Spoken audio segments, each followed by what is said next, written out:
Welcome to Cooking with Krista. I'm Krista, and today we'll be cooking Chinese appetizers. On today's menu, we have egg roll in a bowl with crispy wonton strips, egg roll soup, egg rolls, and pork dumplings.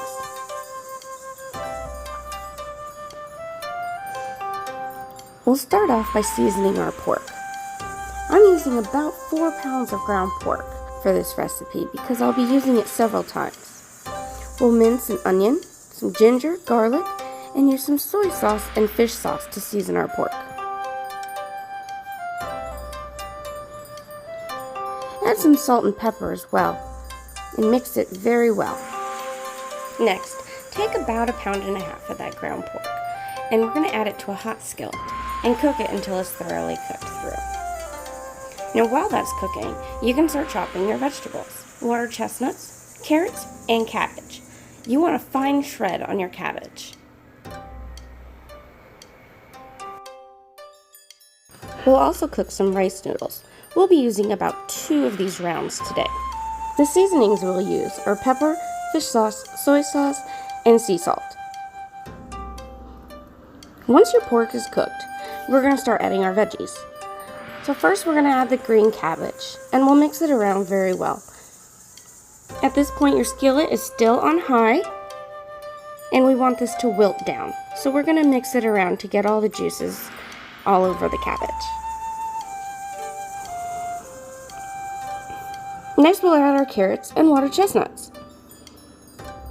And we'll mix all this in till it's thoroughly incorporated.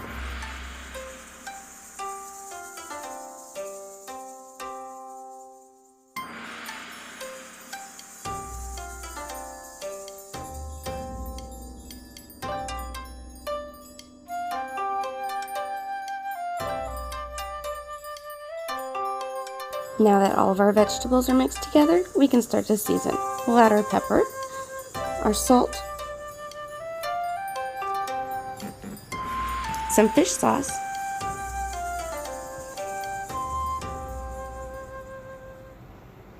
and soy sauce. Stir in all your seasonings and adjust to taste.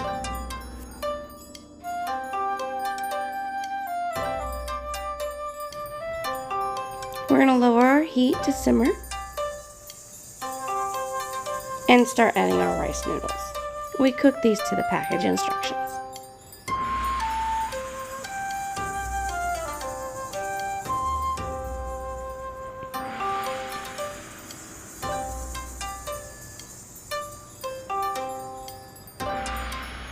Next, we're actually going to add some of that rice noodle water to our pan.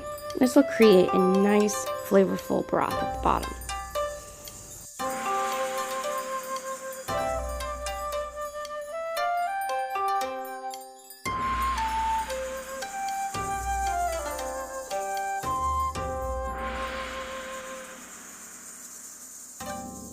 Once it's all cooked and your veggies are soft, it's time to remove from the pan. At the bottom, you'll have that wonderful, flavorful broth. And that is what becomes your egg roll soup. Serve it with some crispy wonton strips that we'll make later, and it is the perfect meal. The more rice noodle water you add will increase your amount of soup that you have at the end. So there we have egg roll soup. So yummy. So you can eat your egg roll filling as is, or next step, we'll make egg rolls. For our dough, we'll start off with flour, cornstarch, beaten egg, warm water, and salt. Mix your beaten egg and water and salt together in one dish, and your flour and cornstarch in another. Don't forget the cornstarch, because that's what will give you that crispy, bubbly texture. Mix your ingredients all together in a bowl and keep mixing until well incorporated. You may need to add a little extra flour along the way. You should end up with a nice soft ball of dough. If it's a little sticky, just add a little bit more flour. Take a little portion of that dough and roll it into a circle. You want your dough about 1/8 of an inch thick. Then use your egg roll filling to fill the wrapper. You'll put one end over, fold in your sides, and then continue rolling, kind of like a burrito.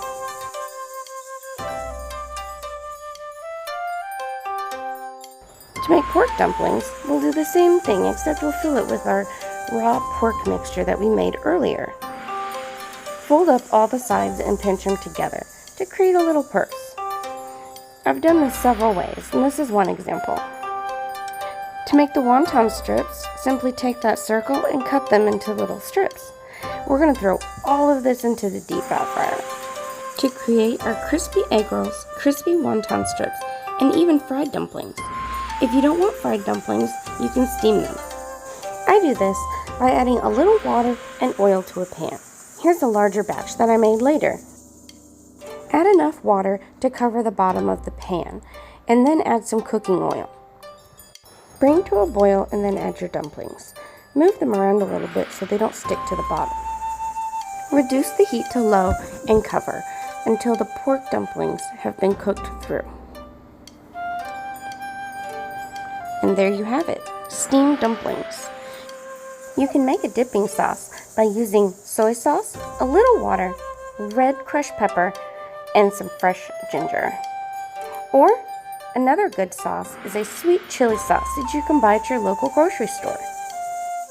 And there you have it, Chinese appetizers made in your own kitchen. I hope you've enjoyed this video, and if you have any questions, please leave a comment below. Don't forget to hit the like and subscribe to my channel for more delicious recipes. Thanks again, and we'll see you next time. Bye!